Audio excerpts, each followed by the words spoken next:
Friends, settle in for an epic tale.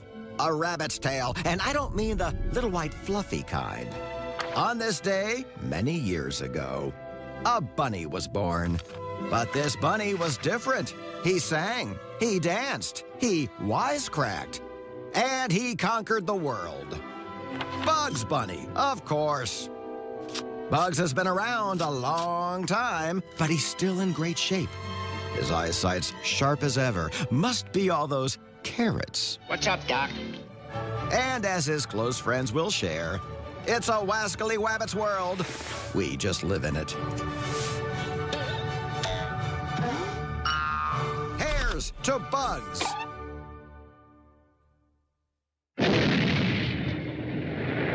Earth calling Bugs Bunny. Earth calling Bugs Bunny. Are you there? Are you there? Come in, Bugs Bunny. Over. Who is Bugs Bunny? Hello, Bugs Bunny, Private Eyeball. I'm the B-19. I'm the rabbit.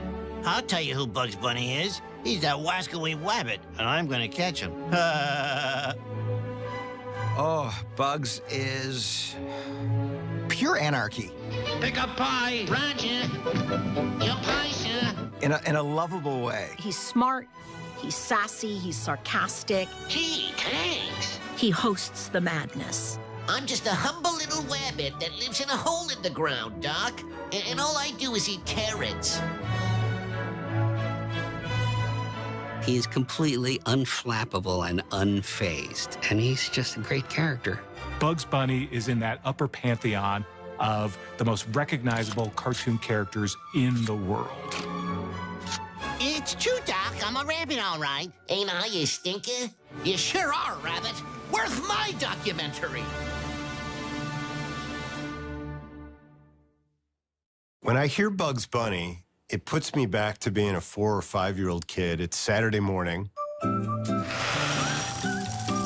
Bowl of Captain Crunch, Saturday morning. Through a very bulbous black and white TV. I make myself a nice glass of chocolate milk. I camp out on the couch. I'm hearing that theme song.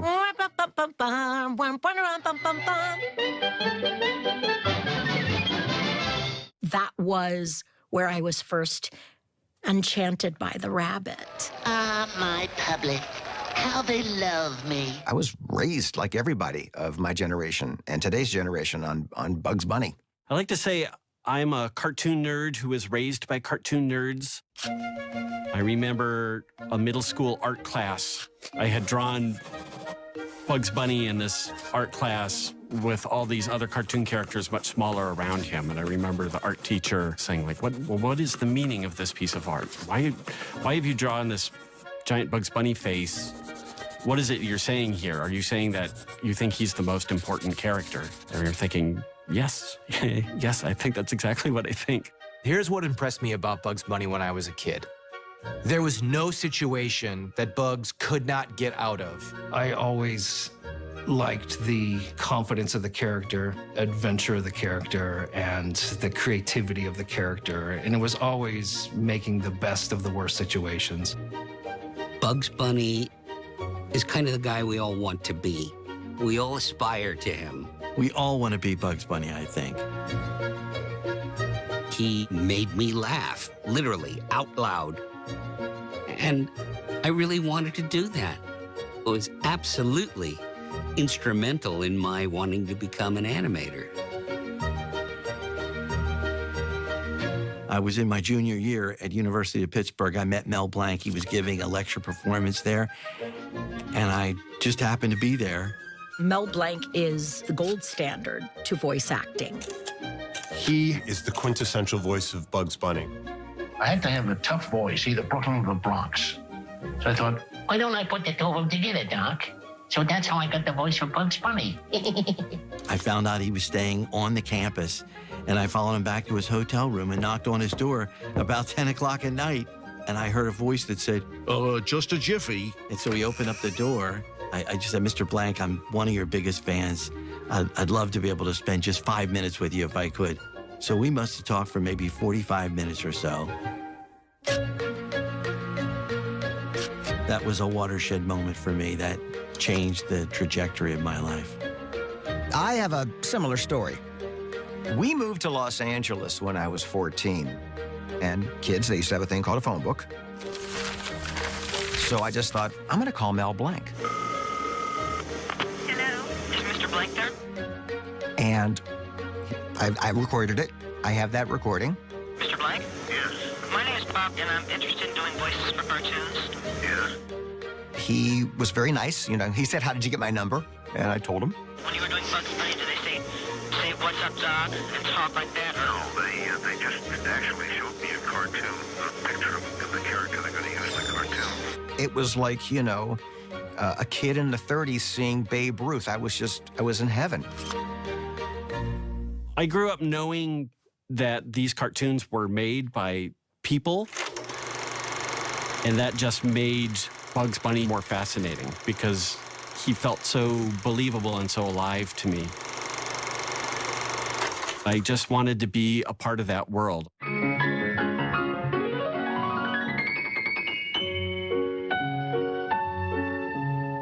And I just wanted to know more about the people who made these cartoons.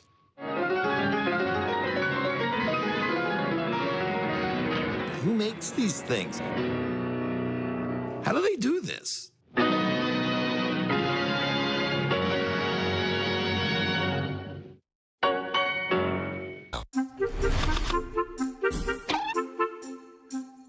The three words that I would use to describe Bugs Bunny, that rabbit's crazy. How would I describe Bugs in 3 words? Above it all. So if you look at what was going on in the late 1930s with these cartoon characters, Porky Pig was far and away the biggest star. And then all of a sudden he was beat by Daffy Duck. And everybody thought, well, now what do we do? You're not going to beat that. We beat Porky Pig. We're not going to beat Daffy Duck anytime soon. But there was something in the timing of Bugs Bunny, just the general atmosphere about him, just created something very special. Bugs' appearance has changed considerably over the course of his films.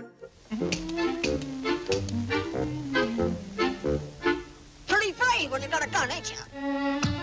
You're liable to get hurt with this thing. In the earliest appearances of the sort of proto-Bugs characters, Got a hunting license? he's actually a white rabbit who looks very different from what we think of Bugs Bunny now. His voice was a little bit like this.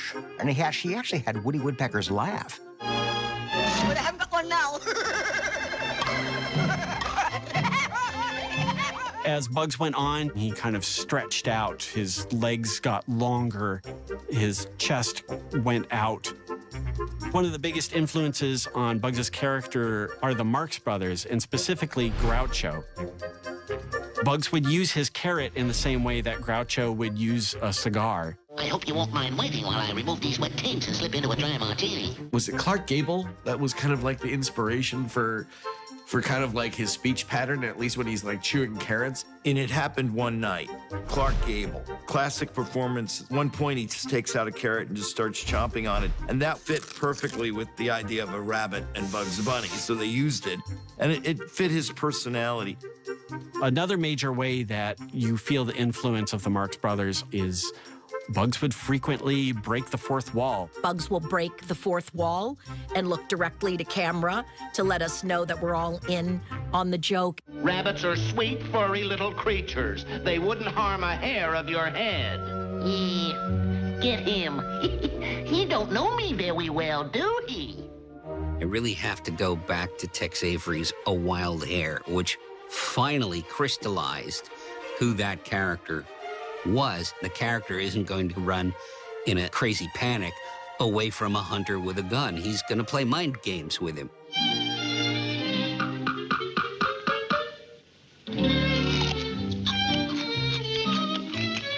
What's up, Doc? Shh, there's a wabbit down there. What's up, Doc? Was a very common phrase in Texas at the time. And Tex Avery was from Texas, hence the nickname Tex. And so Tex was the one who actually brought that. As Bugs developed, especially with Mel Blanc's acting, he became a much richer more subtle character. Originally, it was very... Ah, right. What you talking about there? Yeah. It shaped a little more into that, what Mel would often say, the Brooklyn and the Bronx. That Bronx accent really made the grade. It told you who this character was, why he was so street smart, why he was going to one-up you. I think it is sort of a Brooklyn. Yeah, what's up, Doc? I think what Mel did was a sort of a Bronx. What's up, Doc? A New York, Upper East Coast. What? Don't tell me. I know. What's up, Doc? Rabbits! Street hoodlum. Without the hoodlum. I don't know of anyone who has that accent. Other than Bugs Bunny, of course. Bugs Bunny without the voice would have been fine, would have been an okay cartoon character, but with the voice, he became so three-dimensional, almost four-dimensional, that you had to love him. Welcome to Jellystone, Doc. A restful retreat. Oh, brother. One thing that Bugs is great at, vocally, is shading. It's like when Sam says, "You find the gold and I'll share it with you 50-50. And Bugs goes, "Honest and for true?" You know, in a very sarcastic way that we know he's having Sam on, but Sam doesn't know it. Sure. Square deal Sam, they call me. Well, one of the things I love about Bugs Bunny was that he's a very collaborative creation. My father's connection with Bugs Bunny was one of the fathers. There were 5 fathers of Bugs Bunny. Each of the directors took him in a different direction. Chuck Jones being one of the 5 fathers, with Tex Avery, Friz Freleng, Bob McKimson, and Bob Clampett. My relationship with Chuck Jones was doing backgrounds, and then I started doing cell painting. Chuck viewed Bugs Bunny as like almost persona. He has that underlying humor. It's just more quiet. It's more under-breath humor. Bob Clampett's Bugs Bunny. Absolutely screwball. Definition of the word Looney Tunes. In Bob Clampett cartoons, Bugs could be a victim. He could be a bully himself. He could be selfish. He really wants to win the Oscar and What's Cookin' Doc. Your favorite and mine, our own James Cagney.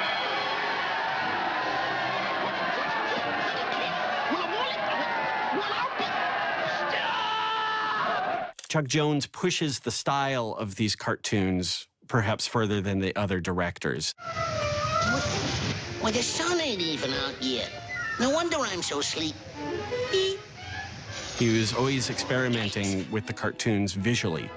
He pushes the style of the drawings, he pushes the style of the backgrounds, he pushes the style of the movement. The Rabbit of Seville, where Bugs Bunny, he's a barber working on Elmer Fudd. Da-da-da-da-da. Da-da-da-da-da. Da-da-da-da-da.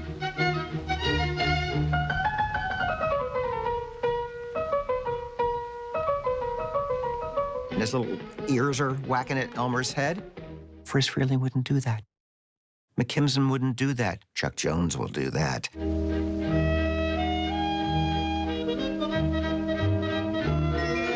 Everybody had kind of their own style, and were allowed to have their own style. Well, it's kind of interesting as a kid. You just take it for granted that Bugs was a little bit different from cartoon to cartoon. And it didn't bother you that Robert McKimson's Bugs Bunny was a little chunkier. Chuck Jones's was a little bit more sophisticated and a little bit more of a wise guy. And Friz was a little bit more wacky. And Clampett was crazy wacky. How does that moron do it? I'll find out his secret if it's the last thing I ever do. As far as the audience was concerned, it was always Bugs Bunny.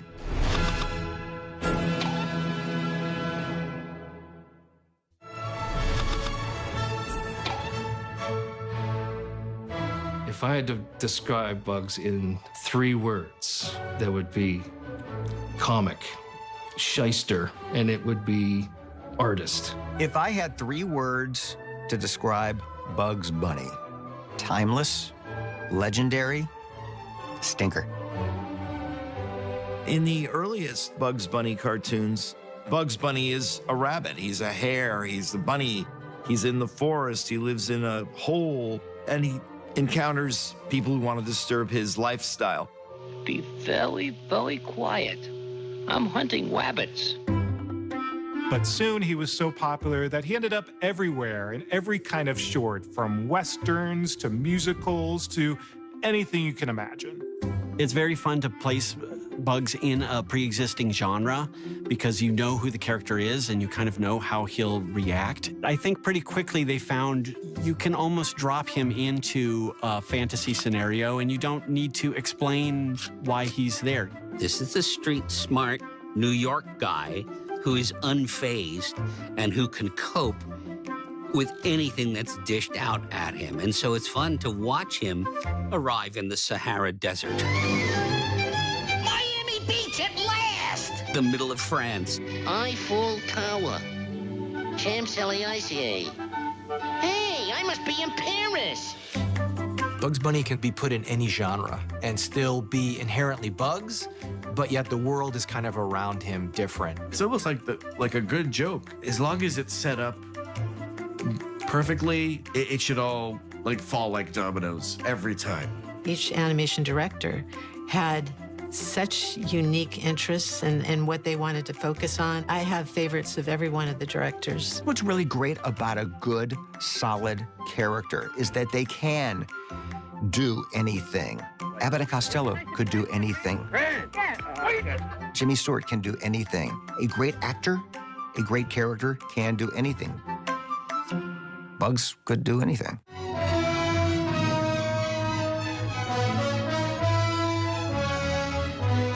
I have the same favorite Bugs Bunny cartoon that I would say nearly everybody who is a fan of Bugs Bunny and his work has, and that's What's Opera Doc. That's just a perfect cartoon, start to finish. There's no setup at the beginning of the cartoon to explain why Bugs and Elmer are in an opera. They just are, and you just accept it. The art in What's Opera Doc is pushed maybe further than almost any other Looney Tune. The use of color, the use of shape, the use of composition. It's Bugs and Elmer at their most classic dynamic. They're almost remaking scenarios that you've seen them in previous cartoons, but the window dressing is so different that it makes it so much fun to experience it this time around. Poor little wabbit.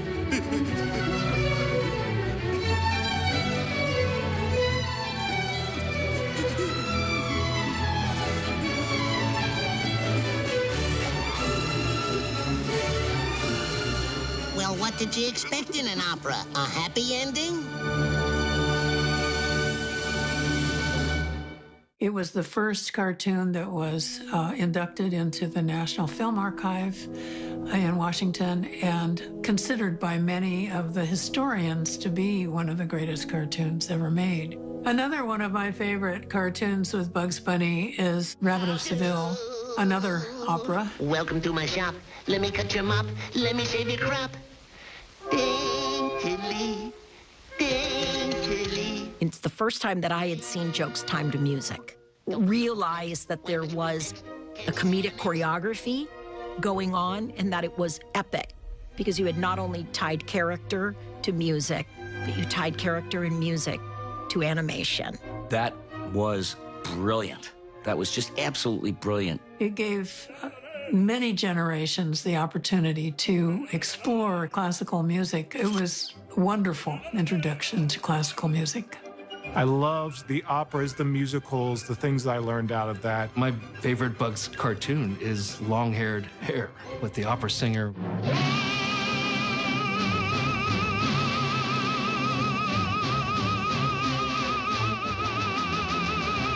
Seeing that as a kid for the first time, and literally I was on the floor. His face turning all the colors and his clothes budding and flying off. That's one to watch all the way to the end. And then, of course, the Western genre is so much fun. I'm the... Yeah, shut up! Get out here, someone say shut up? Yep. In any of the Western cartoons with Bugs Bunny and Yosemite Sam. Stranger, you just yupped yourself into a hole in the head. You've been eating onions. That's such a great genre. He was in sci-fi. He's been to Mars.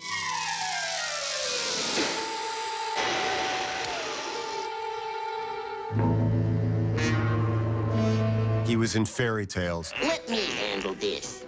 I smell the blood of an English wabbit. I loved Racketeer Rabbit. Don't look at me like that, Moxie. I'm your pal, Moxie, your buddy pal. Yeah. It's curtains for you, Rocky. Curtains. It's so great to see Bugs in a cartoon as a gangster. Curtains. Yeah. Any kind of a sports genre. Baseball Bugs, I love that. Where Bugs Bunny is every character. Bugs Bunny, center field, Bugs Bunny, first base, Bugs Bunny, shortstop, Bugs Bunny, second base, Bugs Bunny. So incredibly inventive how that was written. When you look later on at his sports prowess, well, like in Space Jam, for example, when he's playing with the big boys, when he's playing with Michael Jordan and all the greats of basketball, he played right up there with them, didn't he? He knew what he was doing. I think he probably is the smartest guy in the room, because otherwise there'd be no comedy if he wasn't one up on these people that are always trying to keep him down or try to get rid of him or hurt him in some way. I can't think of a certain cartoon where he came out losing. He's undefeated. He's just got this uncanny ability to, no matter what the situation is, no matter what is thrown at Bugs Bunny, he just comes out of it and he wins every single time. But I think my favorite thing about him being able to cross into all the genres is his adaptability. Immediately, he's a fish out of water. He doesn't know how he got there, Doc. He's got to figure out something to do, and he always does. And that's what makes him great.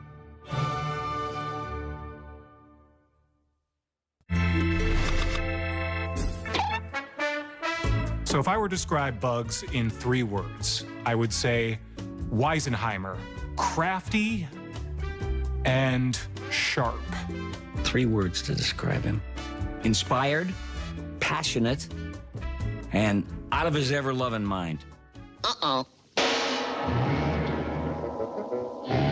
Bugs was always just wanting to be left alone, and it was only the antagonism that got him fired up. Bugs Bunny does not start a fight, but he certainly does not back away.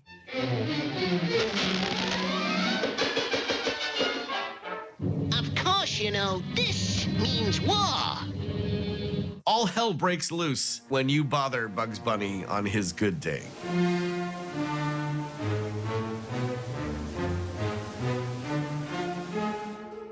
Different adversaries bring out different aspects of Bugs's character. An Elmer Fudd story is very different than a Yosemite Sam story. I like Yosemite Sam very much, who people say was actually based on Friz Freeling's hot temper. The roughest, toughest, rudest, shootingest claim jumper that ever jumped a claim. And I'm a-taking over your claim. Elmer Fudd usually has a weapon. Without a weapon, he would not be very intimidating at all. So that's why Bugs Bunny has to use his wits against him, but he's easy to manipulate.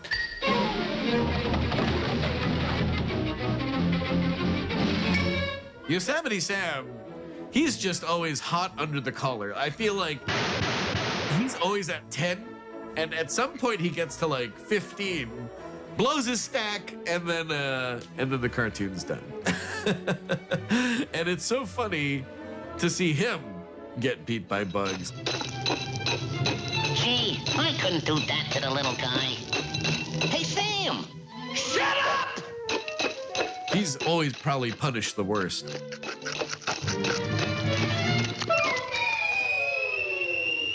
Be it Elmer Fudd or Yosemite Sam, I think he enjoys the idea that try as they may, he's gonna win. Elmer Fudd, he's the punching bag. He just seems so like mild-mannered and like thinks he has it all together. You know, he could be a hunter, he could be a farmer, he could just be Elmer J. Fudd, millionaire, I own a mansion and a yacht. But then here comes Bugs. I get the worst of it from that wabbit in every one of these cartoons. There's just something magical about the way they play off of each other. Are they allies? Are they enemies? Are they somewhere in the middle? Now I gotcha, you screwy wabbit. What's up, Doc? Get off! Say your prayers, wabbit. The answer is yes, yes, and yes. They are friends, they are enemies, they are frenemies, they are allies, they are all that and less and more. Now, my masterpiece. Wile E. Coyote is a character who is very taken with himself and considers himself to be a brilliant genius. Because of this, Wile E. Coyote always overcomplicates things for himself. He is usually his own undoing as much as Bugs Bunny is.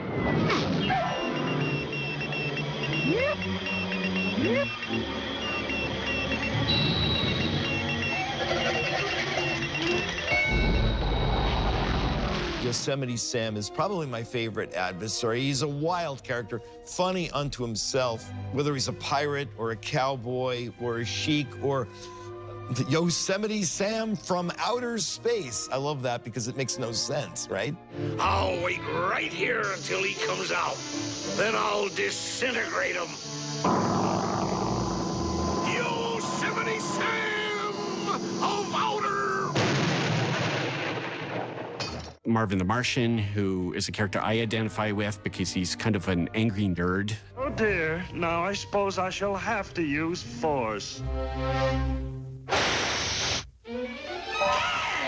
He was my favorite. I can still call my younger sister today, and that's all I have to say to her is, "Greeting, Earthlings!" And she would say back to me, "Greetings." He was threatening, but he wasn't quite that threatening. But he was menacing because he was from Mars. Special delivery from Mars. Bugs had to stop him. I'm going to blow up the Earth. Oh, goody. Another uranium Peel-36 explosive space modulator. Isn't that wonderful? Now we can blow up the Earth.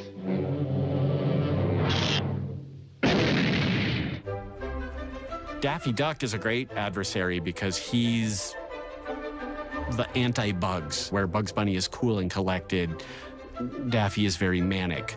Where Bugs is selfless, Daffy is very greedy.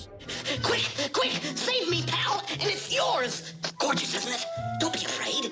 Heaven appraised, any place. Everything for Daffy Duck requires tremendous amounts of effort, and everything for Bugs Bunny is effortless. So it's a beautiful contrast. I don't consider Daffy Duck an adversary. I don't think of Daffy as an adversary. I think of him as a colleague. They get each other. It's an agreed upon dynamic. It's just that Daffy, in his greedy little way, tries to take advantage of the friendship. And then maybe a right turn at La Jolla. Well, we can't be too far off. So if we, It's mine, you understand? Mine! All mine! Get back in there! Anytime he was paired with Bugs, to be Bugs' adversary, again, kind of frenemies. And aware of each other's status as cartoon stars. Bugs would always step on the stage, you know, timid little Bugs, and get applause from the audience. And then, of course, Daffy pops on, and it's always crickets. Oh, listen to that! They love me!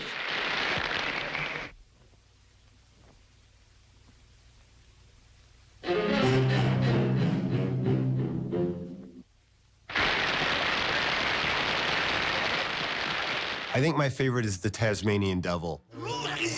Tag! You're it, baggy eyes. Because he plays by no rules. Bugs Bunny's like that to an extent. He plays by his own rules, but Tasmanian Devil has no rules. He's just nuts.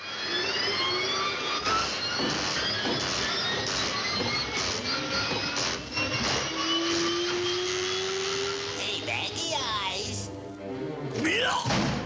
My favorite adversary for Bugs Bunny is Daffy Duck. Far and away. Rabbit season! Duck season! Rabbit season! Rabbit season! Duck season! Fire! Would you like to shoot me now or wait till you get home? Shoot him now! Shoot him now! You keep out of this. He doesn't have to shoot you now. He does so have to shoot me now.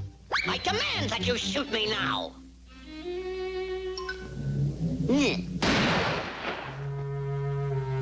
Bugs can mess him up on wordplay. You keep out of this. He doesn't have to shoot you now.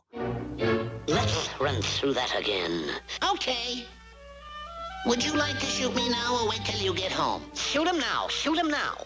You keep out of this. He doesn't have to shoot you now. Ha! That's it. Hold it right there. Aha! Pronoun treble. I remember hearing Chuck talk about that dialogue. Chuck would do one side, Mel would do the other side, and then they'd switch roles. So they would get the cadence exactly the way Chuck wanted it. It's not he doesn't have to shoot you now. It's he doesn't have to shoot me now. I almost want Daffy to just for once, just get the better of him. But then maybe I don't. Well, I say he does have to shoot me now. So shoot me now. The calm that Bugs brings counterbalances the insanity of Daffy or Yosemite or Taz. Even Marvin Martian, who doesn't move a lot, but his little feet just keep moving, and, you know, he gets very angry. You make me very angry. Whereas that's not Bugs. You know, it's the antithesis of that.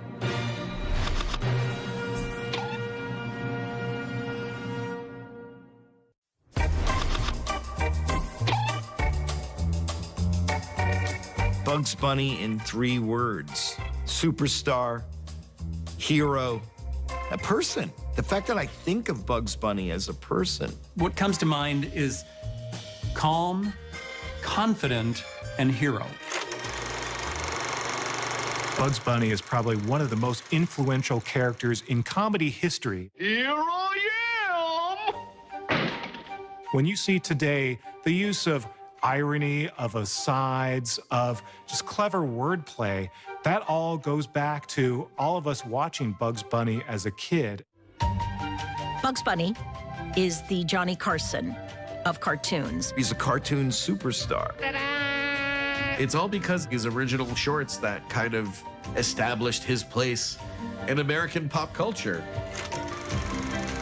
These Warner Brothers shorts were actually made for theatrical release and purposes. They would play in front of old Warner Brothers classic movies. Say, just a moment. Hold your horses. It's one of them Bugs Bunny cartoonies are coming on. Whoever was the genius that was behind syndicating them had the best idea in the world.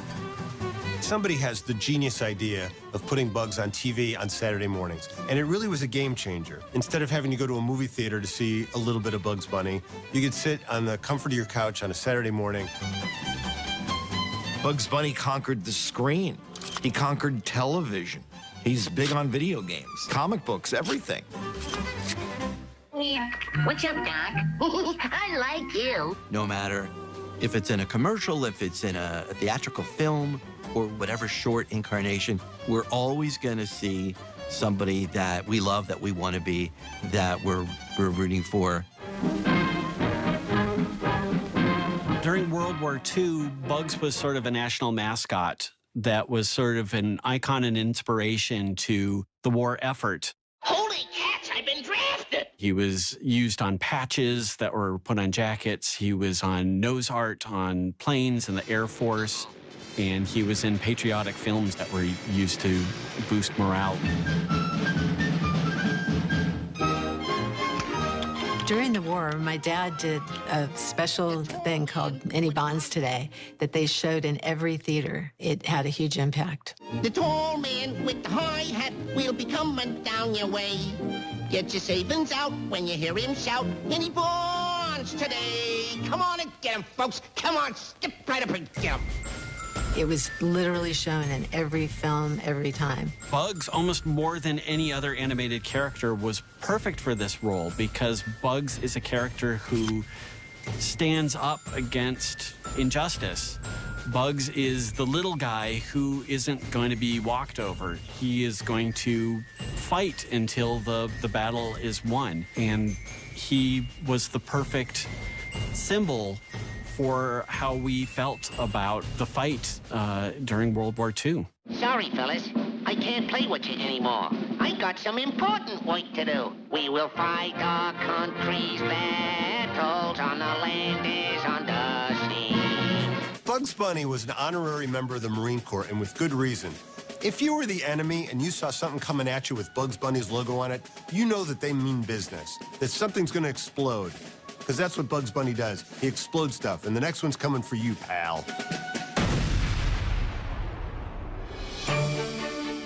Bugs Bunny was the first cartoon character on a U.S.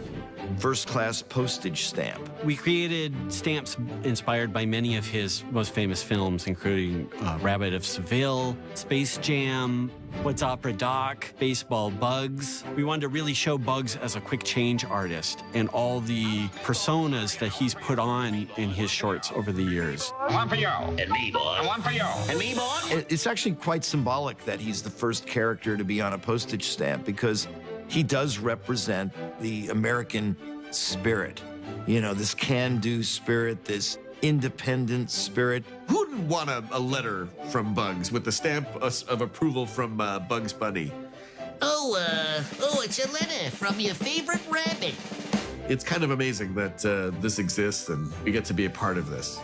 Bugs Bunny had to appeal to multi-generations, and that's why to this day, boomers, Gen Xers, millennials, and even Gen Zers, they love Bugs Bunny even if they've been watching Bugs Bunny on very different mediums.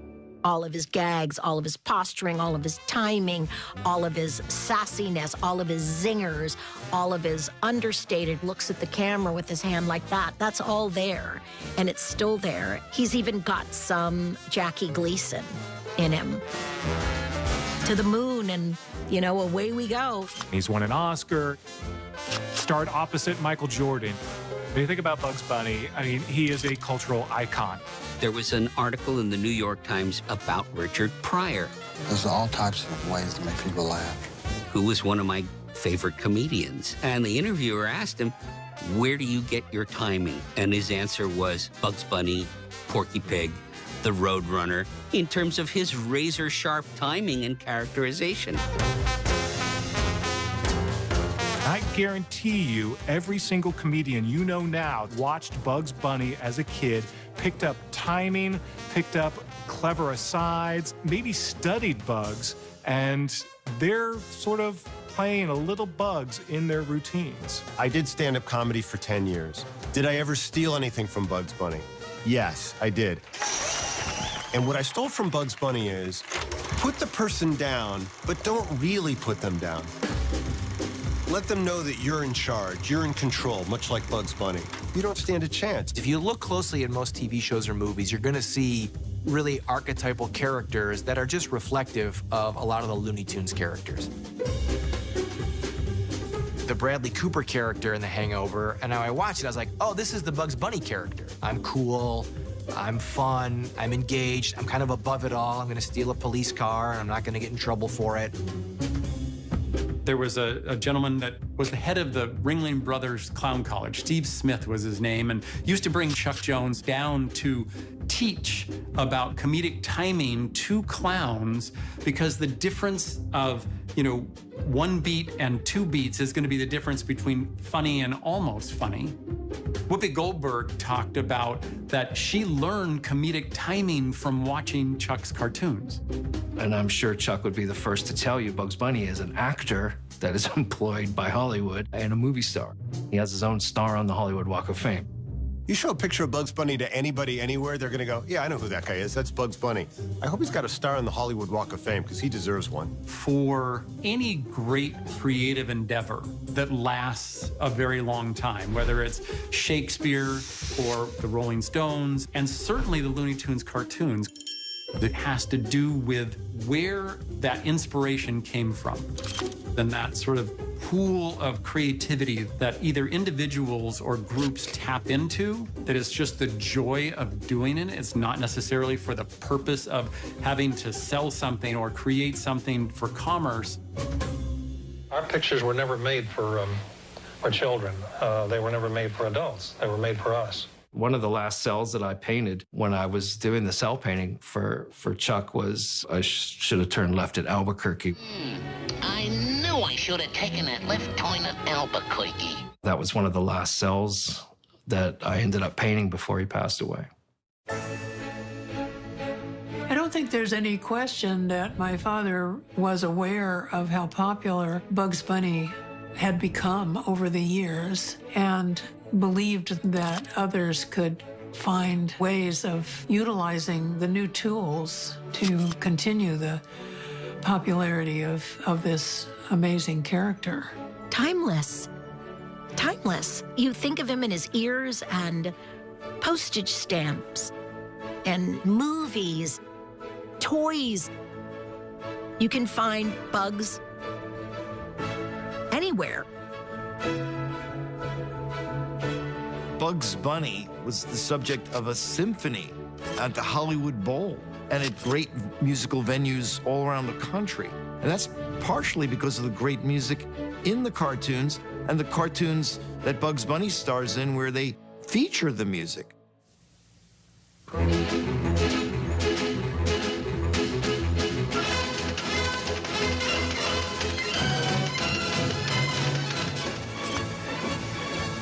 So many great cartoons revolve around classical music.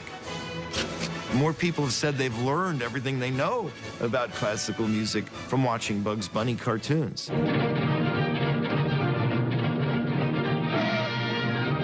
To this day, when I hear certain songs that are opera songs, I go, they got that from a Bugs Bunny cartoon. Classical music would be something that Bugs and the Looney Tunes have taught me. All those guys teach you a lot of life lessons, probably in a way that you don't even realize. The more we know Bugs, we begin to have expectations of what we want to see. And I know that it's like when you go to see somebody in concert and they don't sing their hit because they're trying to sell a new album. You're like, I know, I like the new music. Thanks so much. Sing your hit. Sing it. Sing it. And with Bugs, you always get the hit.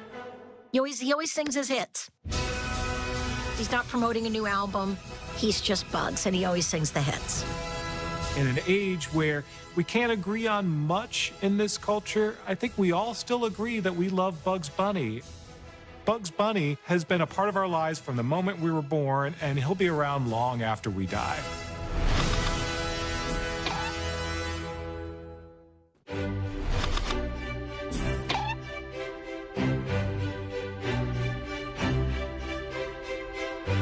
Where does Bugs Bunny go from here? The character has been able to reinvent himself so many times that I think you just look at new platforms, new ways of disseminating Bugs Bunny, and you'll find him. What is the next thing? Three-dimensional holographic virtual reality? Well, I guarantee you Bugs Bunny will conquer that too. I think he should be on every social media platform. I think Bugs Bunny should be a Kardashian. I probably wouldn't be surprised if there was a real-life Bugs Bunny movie to come out at some point. I hope they don't do a live-action version. Please, please keep it animated. Except Bugs Bunny on Ice. That's a good time. You don't have to change him. There's no reason to reinvent the wheel, or there's no reason to reinvent the rabbit. He doesn't have to, be on a skateboard with a backwards baseball hat or any of this kind of stuff where people try to modernize him. He can just be who he is. There are plenty of stories and plenty of gags and plenty to delight audiences forever. Got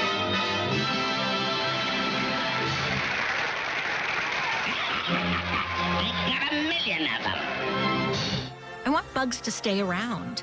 I think it's very important, not only for nostalgia's sake, but for what he brings to cartoons and to kids of all ages who find joy and laughter during troubling times.